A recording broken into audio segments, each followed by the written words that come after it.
Hello प्यारे बच्चों, नमस्कार। मैं रवि कुमार एक बार फिर कक्षा 10 के गणित समांतर श्रेणी प्रश्नावली 5.2 से आज हम प्रश्न संख्या 3 को पूरा करेंगे। जैसे कि मैंने प्रश्न संख्या 3 को बोर्ड पे लिखा है और उससे संबंधित दो प्रश्नों को मैंने बोर्ड पे लिखा है। तो यहाँ पे प्रश्न में पूछा गया है कि निम्नलिखित समांतर श्रेणियों में रिक्त खानों के पदों को ज्ञात कीजिए।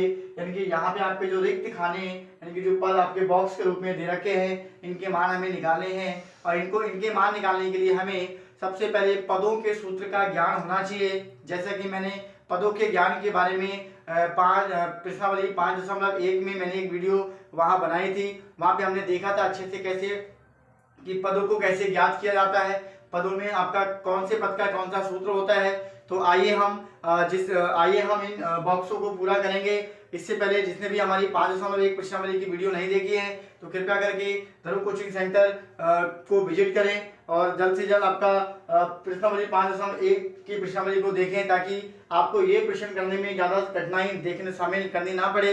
तो आइए हम दोनों प्रश्नों को हल करते हैं। तो सबसे पहले हम यहाँ लिखते हैं कि जो आपका कौन सा पहला पद है, कौन सा दूसरा पद है, कौन सा तीसरा पद है। तो अगर देखा जाए तो पहला पद यानी कि हमारे पास a1 2 है, a2 का मान हमारे पास बॉक्स के रूप में है, a3 का हमारे पास मान 26 है। तो यहाँ से अगर हम देखें तो a1 को हम बोलते हैं पहला पद यानी कि a को बोलते हैं और a का मान हमें दे रखा है 2।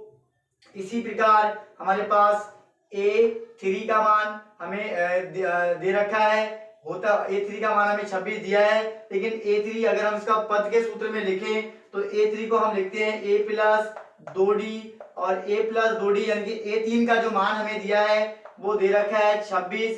तो यहाँ को हम समीकरण 1 के रूप में मान सकते हैं। ऐसे हमें a2 का मान हमें निकालना है, यानी कि a2 को हम a प्लस d के रूप में लिखते हैं, जिसका मान हमें क्वेश्चन मार्क है यानी कि निकालना है। तो आइए हम सबसे पहले जो a का मान है अगर हम समीकरण 1 में रख देते हैं तो लिखेंगे a का मान समीकरण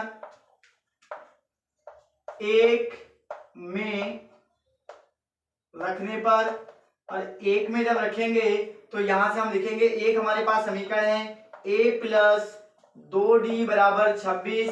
अब एक ही जगह पे यहाँ पे 2 दे रखा है, इसको 2 को रखेंगे तो 2 प्लस 2d बराबर 26।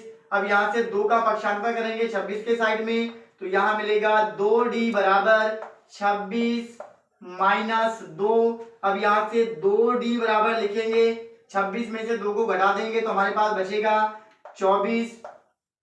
इसी प्रकार हमारे पास अगर हम d का मान निकालेंगे तो d बराबर जो हमारे पास मान होगा और इसको रखेंगे यानी कि 24, d का जो 2 है वो उसके पक्षांतर में करेंगे तो भाग में चला जाएगा, यानी कि 24 भागा 2 और 2 से अगर 24 का भागा लगा देंगे तो ये कैंसिल हो जाएगा आपका 12 बार में, यानी कि d का मान हमारे पास आ गया 12, a का मान हमारे पास दे रखा है 2। तो इसी प्रकार हम a2 का मान निकाल सकते हैं। तो a2 बराबर हम लिख चुके हैं a प्लस डी होता है a प्लस डी, और a प्लस डी यानी कि a2 का मान हम निकालेंगे तो a का मान हमें दिया है 2 तो लिखेंगे 2, d का मान अभी हमने निकाला है 12 तो यहाँ लिखेंगे 12। तो इन दोनों को अगर हम जोड़ देंगे तो a2 का जो मान निकल के आता है वो 14। तो इसी प्रकार जो बॉक्स हमारा a2 है इसमें हम लिख सकते हैं जो संख्या हमारी आई है वो 14। इसी प्रकार हम इसी प्रश्न को यहाँ दूसरे प्रश्न को हल करते हैं। तो ये हमारा पहला पद है a1, ये दूसरा पद है a2, ये तीसरा पद है a3, ये आपका चौथा पद है a4। तो सबसे पहले हमें देखना है कि कौन से पद में कौन सा मान निकालना है। तो आइए हम देखते हैं a1 को हम बोलते हैं a, जिसका मान हमें क्वेश्चन मार्क के रूप में निकालना है। ऐसी a2 का मान हमारे पास होता है a प्लस डी, और a प्लस डी का जो मान हमें दिया है वो 13 के रूप में दिया है और यही आपका समीकरण 1 बन जाता है। ऐसे हमारे पास a3 की अगर बात करें तो a3 का मान होता है a प्लस 2d, जिसका मान ये भी क्वेश्चन मार्क में है, हमारे बॉक्स से तो निकालना है। इसी प्रकार a4, तो a4 की अगर हम बात करें तो a4 को हम लिखते हैं a प्लस 3d, जिसका मान हमें दे रखा है 3। इसी प्रकार हमारे पास समीकरण बन जाता है 2। अब यहाँ से समीकरण 1 और 2 से अगर हम करें तो समीकरण 1 और 2 से आपका विलोपन विधि अगर हमें करेंगे तो विलोपन विधि यहाँ से लिखेंगे समीकरण समीकरण 1 व 2 को विलोपन विधि द्वारा हल करने पर तो विलोपन विधि जब हल करेंगे तो हमारे पास पहला समीकरण है a प्लस डी बराबर दिया है 13, a प्लस 3d बराबर दिया है आपके पास 3। तो इसी प्रकार विलोपन जब करेंगे तो यहां से करेंगे घटाने पर, और घटाने पे होता क्या है कि नीचे के जो चिन्ह होते हैं वो बदल जाते हैं। तो नीचे के जो चिन्ह है हमारे पास प्लस का होगा वो माइनस हो जाएगा, और माइनस का होगा जो प्लस का हो जाएगा।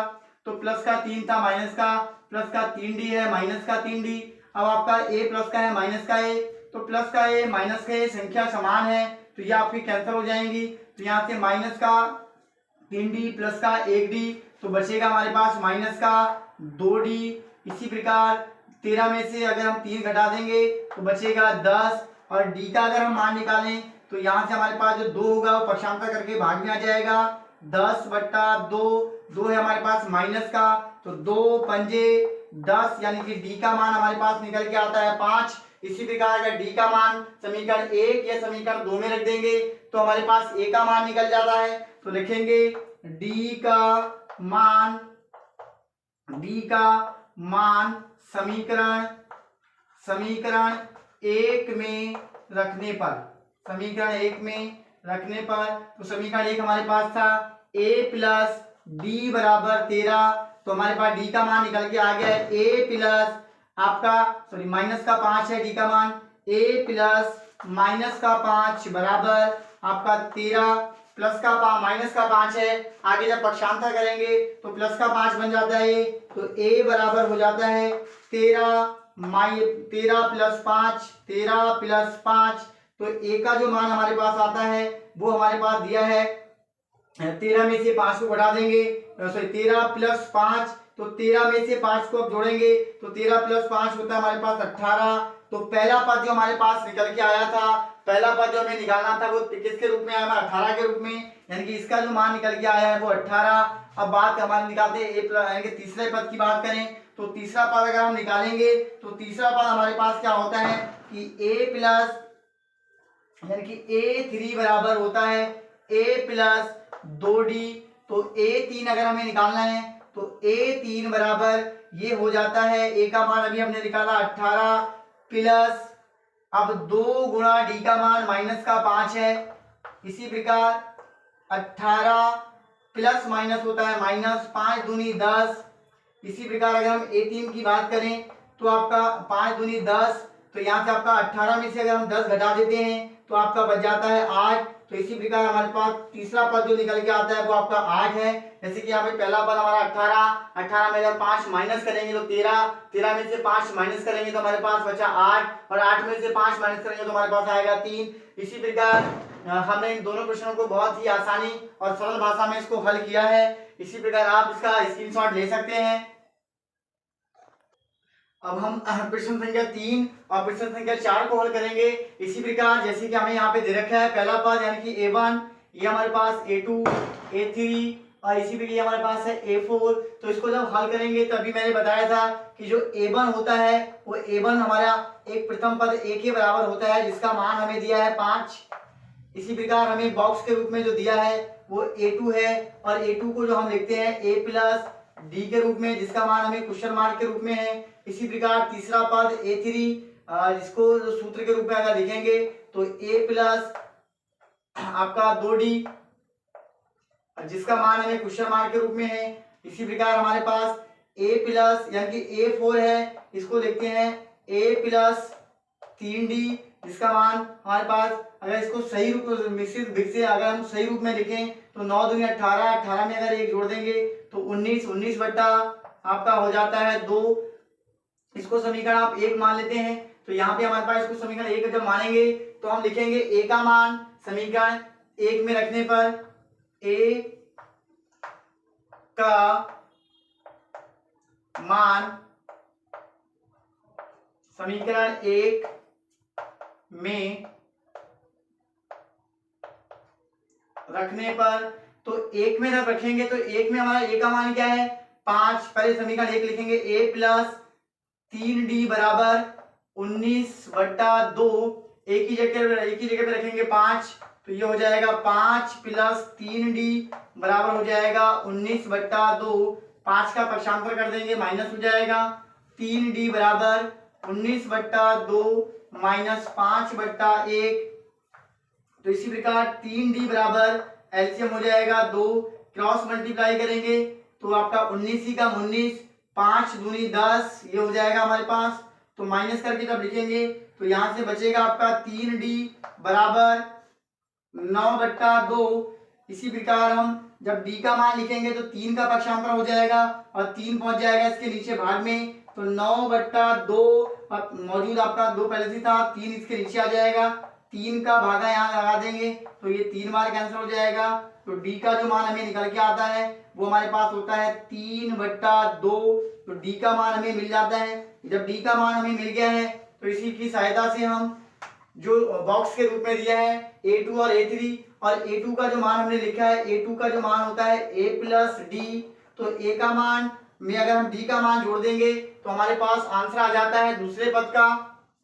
तो इसी प्रकार हम इसको निकालते हैं, a2 बराबर 5 प्लस 3/2, इसका नीचे एलसीएम हो जाएगा 2, तो इसका 2 एलसीएम हो गया, क्रॉस मल्टीप्लाई 5 दूनी 10, और ये हमारे पास हो जाएगा 5 दूनी 10 प्लस 3 आपका हो जाएगा 13/2।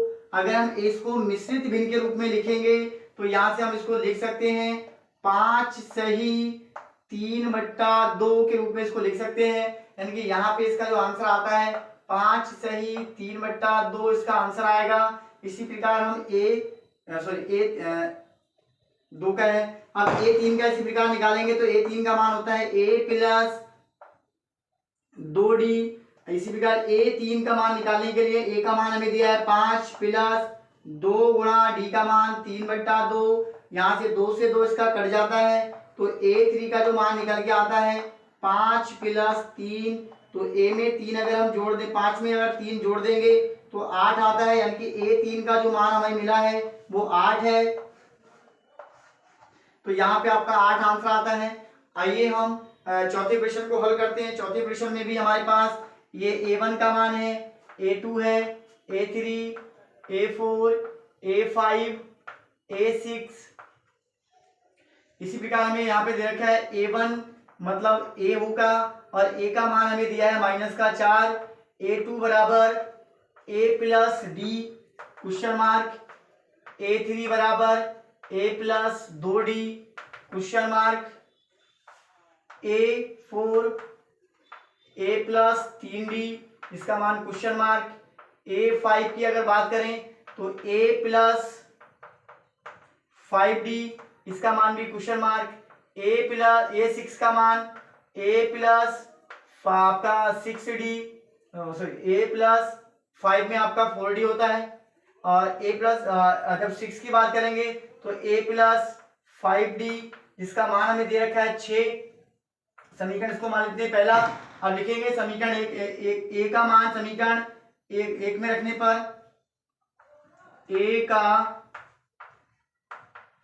मान समीकरण 1 में रखने पर, जब 1 में रखेंगे तो एक हमारे पास समीकरण कौन सा था, a प्लस 5d बराबर 6, और a का मान हमें दिया है -4 प्लस 5d बराबर आपका होता है यहाँ पे 6। अब इसको इधर लेके जाएंगे तो पक्षांतर करेंगे तो प्लस का हो जाएगा, 5d बराबर 6 प्लस 4, तो यहाँ पे आपका 5d बराबर निकल के आ गया 10, और d की अगर हम मान करें तो d का मान जब 5 या पक्षांतर करेंगे तो ये भाग में आ जाएगा 10/5, 5 का भाग अगर 10 में लगा देंगे तो 2, यानी कि d का जो मान हमें प्राप्त होता है वो 2। अब इसी प्रकार हमें जो आंसर निकालना है यानी कि आपका दूसरा पद निकालना है, तो दूसरा पद होता है a प्लस डी। तो a प्लस डी अगर हमें निकालना है तो निकालने के लिए आप लिखेंगे a2 बराबर a का मान हमारे पास है -4 -4, डी का मान आया 2, तो A2 का मान हमें मिल जाता है 4 में से 2 घटा देंगे यानी कि -2, तो आपका इसका मान निकल के आया -2, तो यहाँ पे हम लिख सकते हैं -2। इसी प्रकार हम लिखेंगे A3 का मान, तो A3 बराबर होता है A प्लस 2D। अब यहाँ से इसका अगर हम मान लिखें, इसका आंसर निकालें, तो इसका होगा A का मान है हमारे पास -4 प्लस आपका हो जाता है 2 गुणा 2, तो A3 का जो मान निकल के आता है -4 प्लस 4, आंसर आपका 0। तो यह इसका जो आपका तीसरा पद होगा वो 0 के बराबर होगा। अब यहाँ पे A4 की अगर हम बात करें, तो A4 का जो मान निकल के आएगा वो हमारे पास A प्लस 3D। अब इसका जब मान निकालेंगे, तो A का मान हमारे पास -4 प्लस 3 गुणा 2, तो ये हो जाएगा A4 बराबर -4 प्लस 6 बराबर आपका आ गया +2, यानी कि 6 में से 4 को घटा देंगे तो बचेगा हमारे पास 2, तो यहाँ से आप लिखेंगे +2 आंसर। अब आगे A4 का मान हमारे पास 2 आता है। अब बात करते हैं A5, तो A5 की अगर हम बात करें, तो A5 का सूत्र होता है A प्लस 4D, तो 4 इसका अगर सूत्र आंसर निकालेंगे तो आपका -4 प्लस 4 गुणा 2, तो A5 बराबर हो जाता है -4 प्लस 8, तो यहां से इसका जो आंसर निकल के आया A5 बराबर 8 में से 4 को घटा देंगे तो इसका आंसर आएगा 4, यानी कि A5 का जो आंसर आता है वो हमारे पास आता है 4। इसी प्रकार हमने आज प्रश्न संख्या 3 के 4 प्रश्नों को हल किया, एकदम बहुत ही आसान और सरल भाषा में। अगर किसी को कोई डाउट हो, तो कोई परेशानी हो, तो दरू कोचिंग सेंटर के चैनल पे जाकर कमेंट करें कि कौन सी चीज़ कहाँ समझ में नहीं आई, ताकि मैं आपको उसका आंसर दोबारा से पर्सनली उसको आपको दे सकूं। इसी प्रकार दरू कोचिंग सेंटर को जिसने सब्सक्राइब नहीं किया है वो सब्सक्राइब करें, जिसने लाइक जो वीडियो देखता है उसको लाइक करें और अपने दोस्तों के साथ शेयर करें। इसी प्रकार नई से नई वीडियो देखने के लिए दरू कोचिंग सेंटर को सब्सक्राइब करें और वीडियो को देखकर लाइक करें, कमेंट करें। जय हिंद, जय भारत, नमस्कार।